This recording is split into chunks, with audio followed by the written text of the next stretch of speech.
back to the daily grind, and shout out to the full-time patrons. Make sure to hit subscribe if you're new and hit thumbs up if you're not a baby back bagel biting bitch boy, cause you know what time it is. It's full time. MMA. And now let's get to the main card of UFC Denver breakdown and predictions. We're going to be starting off with Mike Trizano versus the Violent Bob Ross, Luis Pena. Man, that was a fun season of The Ultimate Fighter, season 27, the undefeated. But first, salute to the full-time family and everybody watching this right now. If you haven't yet, finish biting your bagels, do your boy a favor, smash that thumbs up button like your middle name is Khabib. Let's get into these breakdowns and predictions, family.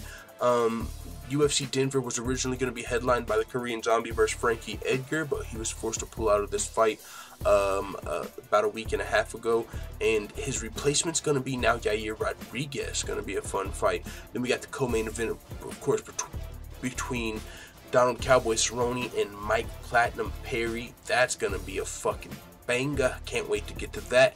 But let's start with the first fight of the night. We got the Violent Bob Ross, Luis Pena taking on Mike Trizano.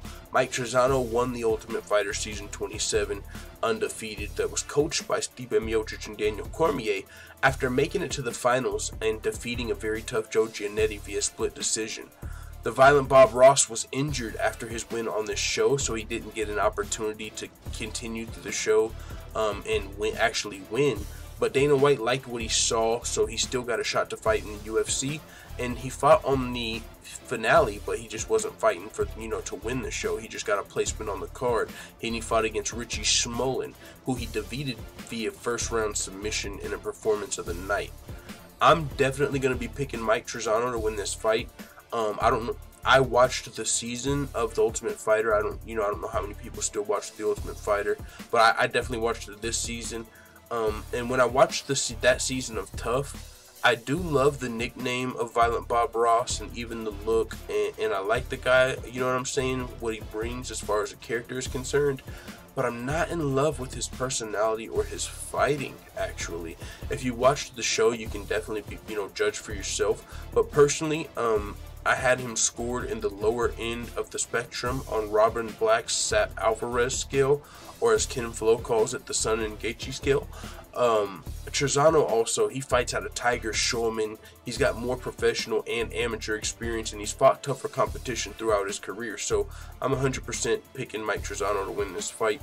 But I'd like to see where the Violent Bob Ross goes in the UFC for sure. If he can win this fight, you know what I'm saying, he's a guy that can definitely become a fan favorite. I think he already has, and he's only got one fight in the UFC. I mean, just the nickname is super dope. The Violent Bob Ross, come on. I mean, it's epic. So I really like the guy, and hopefully he can pull off a win, and we'll see where he can go. But I'm taking Mike Trizano.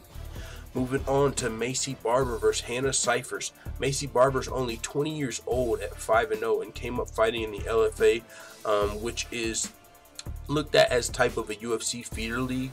While she, hasn't been fighting the best competition in the world outside the UFC, this girl is a beast. She's 5-0 and she's finished 4 of those fights. She trains with killers like Court McGee and Anthony Lionheart Smith. She earned her UFC contract with a 3rd round KO TKO over Jamie Colleen on Dana White's Tuesday Night Contender Series, and she fights out of Colorado with a great team. Hannah Cyphers, her opponent, is currently riding a 5-fight winning streak and has finished 4 of those fights. And she's more experienced, and she also had some experience as an amateur where she went 4-1. But I'm going to for sure be taking Macy the Future Barber. Oh, that's her nickname.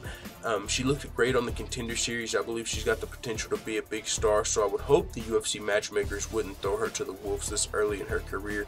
I think Macy's one of the brightest strawweight prospects in the UFC. Of course, you know what I'm saying, aside from the Tatiana Suarez's of the world, but she's more of a contender now. But Macy Barber, she's, being only 20 years old and only 5-0, she's definitely someone I look at as a prospect, and that's a tough place to be, in the UFC, because they don't really have a lot of bad fighters for you to fight. Now, maybe she's lucky she's in the women's strawweight division, and there's some girls on the lower end of the WMMA spectrum in the UFC as well, because it's less advanced than men's MMA. It's not as much of a shark tank as per se most of the UFC's men's divisions. So hopefully Macy Barber can get some good fights and enough time to well round out her game before she's really thrown at the wolves. But shit, even Hannah Cyphers is a tough test. She's got a lot more pro experience. She's got double the pro experience and also had some fights as an amateur. So we'll see where Macy Barber's is in this fight. I'm taking her to win, but it's a tough matchup for her, for the young prospect. Moving on to a fight I'm interested to see where Joseph Benavidez is, man. He's 25-5 as a pro, 15 fights in the UFC, which is more pro fights than Ray Borg has. Joseph Benavidez, if he's 100% healthy, he's one of the best flyweights in the world, and he has been for a long time. Probably one of the most underrated fighters in the UFC, in my opinion, for sure. Only 2 people ever beat him in 29 fights. In his first 29 pro fights, he only lost to 2 people, Dominic Cruz and Demetrius Johnson. This guy's fucking underrated because he's never talked about on any, never sniffed a pound for pound list. No one talks about the flyweights, but I mean, even at bantamweight, he only lost to Dominic Cruz. So Joseph Benavidez definitely underrated in my opinion, and just super good. He lost to Sergio Pettis in his last fight. He was coming off about a 1.5 year layoff, you know, and he lost via split decision. Sergio Pettis is very talented, so a split decision loss. It's not like he just lost all of his skills. Benavidez is still a fucking monster, so I don't know how I'm going to be able to pick Ray Borg to beat him. Ray Borg just got fucking flying armbarred by Demetrius Johnson. And aside from that, he hasn't really looked like a world beater or cleared out the flyweight division, beating the best fighters in the world like Benavidez has. I think the only way Benavidez loses this fight is if he gets caught with a fluky submission or knockout, unless he's just lost all of his skills somehow in this time off, which I'm sure isn't the case. He should be able to bounce back with the win in this fight pretty dominantly now that any potential ring rush should be shaken off. I'm for sure taking Joseph Benavidez to win this fight. Moving on, we got Germaine de Randamie versus Raquel Pennington. Boy, this one's a toss-up for me. I've got no clue who's going to win this fight, but I'm giving the edge to Pennington. Germaine de Randamie is currently riding a 3-fight winning streak over the last 3 years, and she won the UFC featherweight title in her last fight with a unanimous decision win over Holly Holm. Raquel Pennington is way better than her professional record would indicate at 9-7. She's 6-3 in the UFC, which is very good, and she's only lost 2 split decisions to Jessica Andrade and Holly Holm, aside from her most recent title fight with Amanda Nunes. So she lost to actually some tough fighters, and honestly, got to take a little bit of time to put some respect on Jessica Andrade's name. The fact that she was able to beat Raquel Pennington at bantamweight is very impressive. So with that being said, this is a tough fight for me to call because even though Pennington was out for about a 1.5 years with injuries, she's still more active than Germaine de Randamie. Germaine de Randamie is an amazing striker, but is definitely susceptible to a good ground game, which Raquel Pennington has. So I'm going to give the edge to Raquel Pennington if she can find the way to get take Germaine de Randamie down. Germaine de Randamie, aside from fighting Holly Holm, fought a couple girls that really weren't high-level grapplers. So I think Raquel Pennington's going to bring a different fight to Germaine de Randamie, but who knows? Germaine de Randamie has been off for a while. Maybe in this last 2 years, she's been doing nothing but fucking working on her ground game in order to become like a bantamweight champion or something. I don't really know what she's been doing in her spare time. You know, that's best case scenario. If she's just been taking time to do nothing but work on her grappling and come back and, you know, make a run for the title, that'd be very impressive. And if that was the case, I think Germaine de Randamie would win this fight pretty handedly if she, you know, significantly improved her ground game. But her last fight was a title fight and she won it. So she could have just been spending some money and taking a vacation, to be honest, instead of just trying to become some fucking world-class monster for bantamweight. Shit, she just made more money in this fight, you know, when she won the title fight against Holly Holm than she's probably ever made in her career. So usually people don't tend to take all that money and fucking put it in the bank and just use it and work harder. Usually you take a little bit of some personal time, a little vacation, get your affairs in order, and you know what I'm saying? So I'm going to take Raquel Pennington to get this dubski. Moving on to Donald Cerrone, Cowboy Cerrone versus Mike motherfucking Perry. Donald Cerrone is a legend of the sport, man. He's always down to fight anyone, anytime, anywhere. But he's 1-4 in his, oh, by the way, in any weight class. But he's 1-4 in his last 5 fights against some of the best ranked welterweights in the UFC. Mike Perry's younger and less experienced fighter, but he's dangerous. He's won 11 of his 12 wins by knockout, and he's coming off of a split decision win over Paul Felder, who took the fight on short notice after both of them lost their original opponents. I feel like Cowboy's the better fighter, and he could very well win this fight. He's got a lot working against him though. Mike Perry's now training with Cowboy's former team, which caused a rift in the gym, making Cowboy pretty much start his own gym at the BMF Ranch. Now he's pissed off coming into this fight, which is never good for Cowboy, who usually has the most success when he's comfortable and having fun, instead of these like fights where he comes in feeling disrespected, like Leon Edwards or the Matt Brown fight, who was just mean mugging him and not having any fun coming into the fight, and was beating up Donald Cerrone until he loosened up and shook Cowboy's hand in the middle of the fight, and Cowboy's like, all right, man, we're having a good fight, let's fucking go. And then what? Wow! Knocked Matt Brown out not too much later. So Cowboy is always at his best when he's loose and he's feeling the fight, you know what I'm saying, and he's having fun with his opponent. You know, if there's smiles at the weigh-in, Cowboy's probably gonna win. If he comes in pissed off and someone gets in his head, it doesn't usually go well for Cowboy. So you can imagine Mike Perry is fucking gonna be in his head, as far as he might be going against he might be getting coached, you know what I'm saying? Like Jackson and Wink could fuck around and be in Mike Perry's corner for this fight against Cowboy.